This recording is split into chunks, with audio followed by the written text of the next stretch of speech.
Hi everyone, it's Dave and Olive. Mostly just Dave today because Olive's pouting because she's not happy about the haircut that she just got. But in any event, thanks for joining us here at Blather. We review books of all types, but one of our favorite genres is comics. So today we're doing the Read Every Issue Challenge. This was inspired by fellow booktuber Michael K. Vaughn. You should check out his channel if you haven't already. He posts most days. They're always informative and they're always very, very entertaining. So I'll leave a link to his channel below.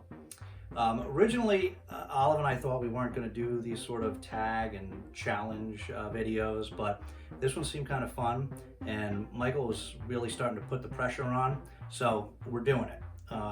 Unlike Michael, we're not going to get stuck having to read every issue of the X-Men, which is ridiculous. So we picked comics that have much shorter runs. We also selected comics that are all non-superhero related. There's a number of different series that we should have read a long time ago and have been meaning to read and just didn't get to. So those are all the ones that we put on the list. So the first one, which I'm embarrassed to admit is I haven't read yet, is The Walking Dead.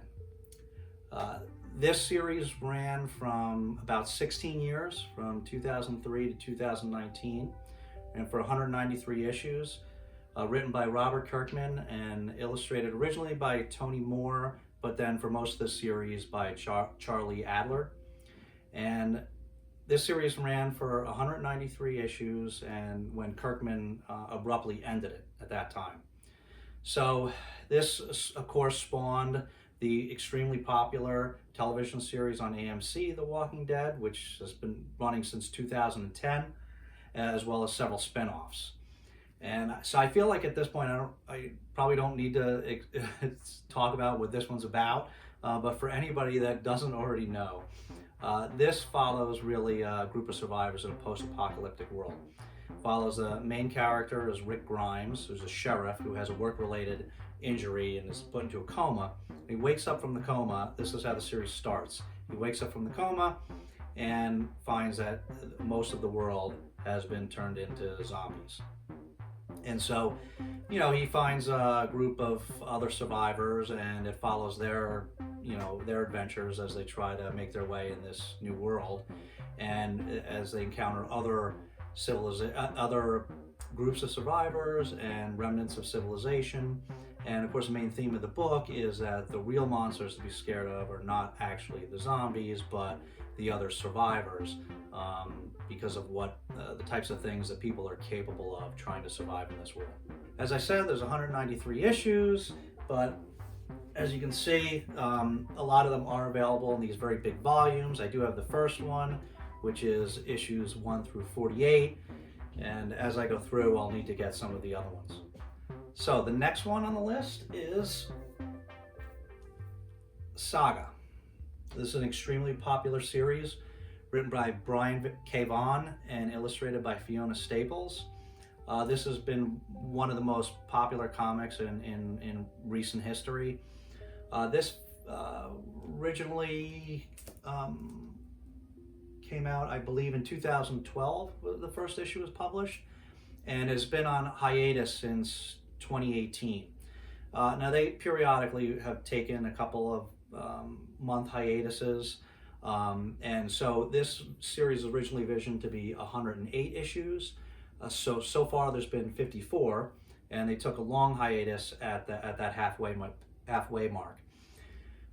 They started taking the hiatus, I think, in July of 2018. So it's been almost 3 years. But they have recently assured everybody that they are continuing to work on it, and it is continuing. So far 54 issues and presumably 108 by the time it's done. This story is would be characterized as a space opera, I guess. So what this one is about is there's a war between two different worlds, and these two soldiers on opposite sides end up together. And they end up having a child, and they're trying to escape various different people and organizations that are trying to track them down that are not happy about this. And so A lot of the story is told from the perspective of from the perspective of their daughter Hazel, and it really follows their travels as they're making their way around the galaxy, trying to survive and raise their daughter. As I said, there's 54 issues. They've collected them in these nice oversized compendiums of 18 issues apiece. These are really cool because there's really large images. So I have a couple of these so far. I did read some of Saga already, but I'm just going to restart. It's been a while now, so I'm just going to restart at this point, and I'll have to finish off purchasing some of the collection. This one we are not going to see as a television show because Brian K. Vaughn has indicated that he specifically did not want this to be in any other media. He wanted it strictly to be limited to this comic form. Okay, so the next one on the list is Why the Last Man. This is another one written by Brian K. Vaughn and illustrated by Guerra. I don't know if I pronounced that right. This is an older one that ran from 2002 to 2008. It ran for 60 issues. This was very highly acclaimed. This one is supposed to be coming, a television show of this is supposed to be coming out on Hulu later in 2021. So you can look forward to that.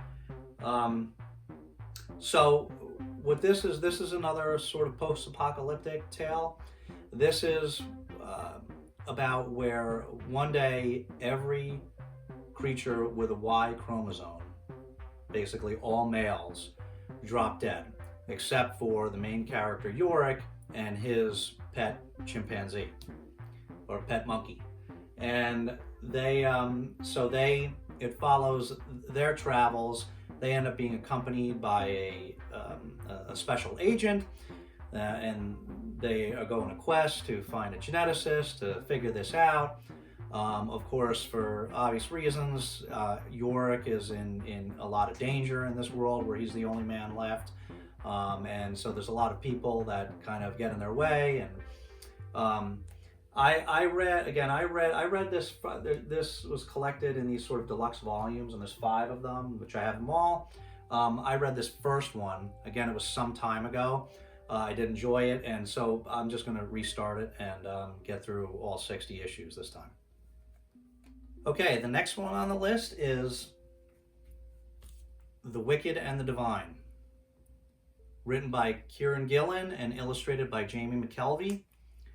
This series ran for 51 issues. It was first published in 2014 and ended in 2019. There was 45 regular issues to the series and then 6 specials. And this one I have in single issue form. I ended up buying the whole. When it first came out, I had read a few issues and liked it, but then put it down. And then when I decided I wanted to reread it again, I just went on eBay and bought the whole collection. So I'll show you a couple of these so you can get an idea of issue 2. They all have kind of these same cool covers. So what this series is about is this is really a contemporary fantasy set in today's world where there are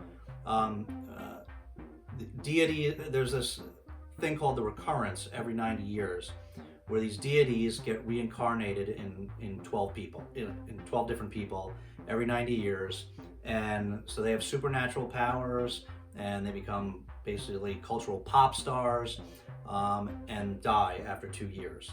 And the story follows mostly, I believe, this Laura Wilson, who's a fangirl of these 12 who are referred to as the Pantheon, and she becomes involved with them, and so it follows that her and the Pantheon. This was also optioned for television by Universal. This was years ago, I think, after it first came out. There hasn't been any word on it lately. I don't know if anybody else has heard anything about it. If you have, let me know. I'd be curious. So that was the next one on the list. So the last one on the list is 7 to Eternity. It was written by Rick Remender and illustrated by Joe Opena. I hope I pronounced that correctly. This is by far the shortest run on the list. It started in 2016, and I believe it's ending this summer. It's supposed to be 17 issues, I believe. And obviously, if this one wins the spin, after I'll do this one, I'll have to do the challenge again, because this one's pretty short. But I really wanted to read this one because I really like Rick Remender a lot, and Jerome Opena did just, I mean, the art in this is incredible. As you can see, it's just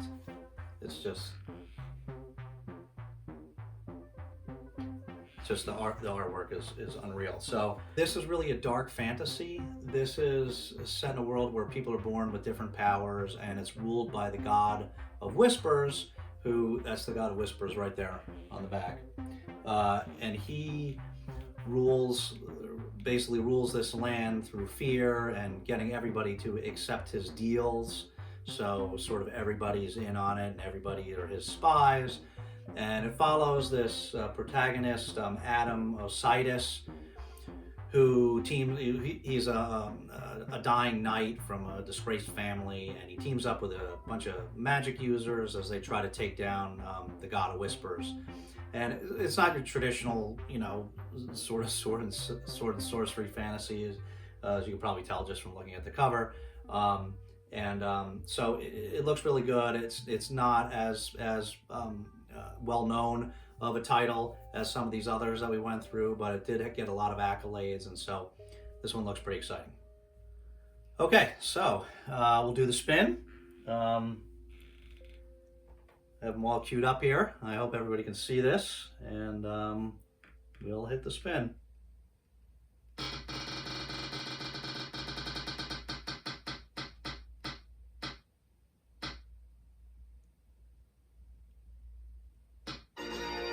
Saga. Okay, that's I'm not unhappy about that. So we'll try to work our way through these first 54. We'll give regular updates in our wrap-ups as we go through them, and hopefully by the time we get through those first 54, they'll have restarted them already. As you can see, I also do already have the second volume, the deluxe edition. I'll have to pick up the third. And yeah, so that'll be a lot of fun.